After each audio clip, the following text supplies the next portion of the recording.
జీవితంలో నిరంతర కష్టాలు ఎదురవుతుంటే వాటిని శాపంగా కాదు, మహాశివుని ఆశీర్వాదంగా భావించాలి.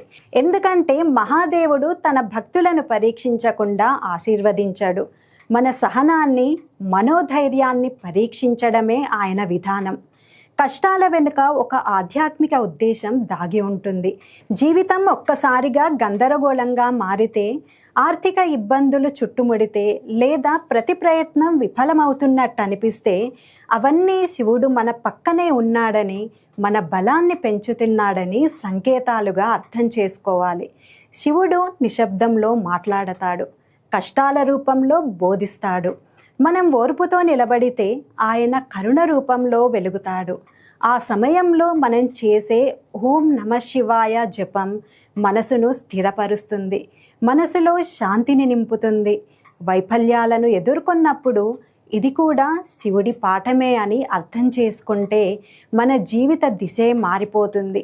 మహాశివుడు మనతోనే ఉన్నప్పుడు భయపడాల్సిన అవసరం లేదు. ఎందుకంటే ప్రతి అంధకారానికి చివరలో శివజ్యోతి తప్పక వెలుగుతుందని అర్థం చేసుకొని నమ్మకంతో ఉంటే చాలు.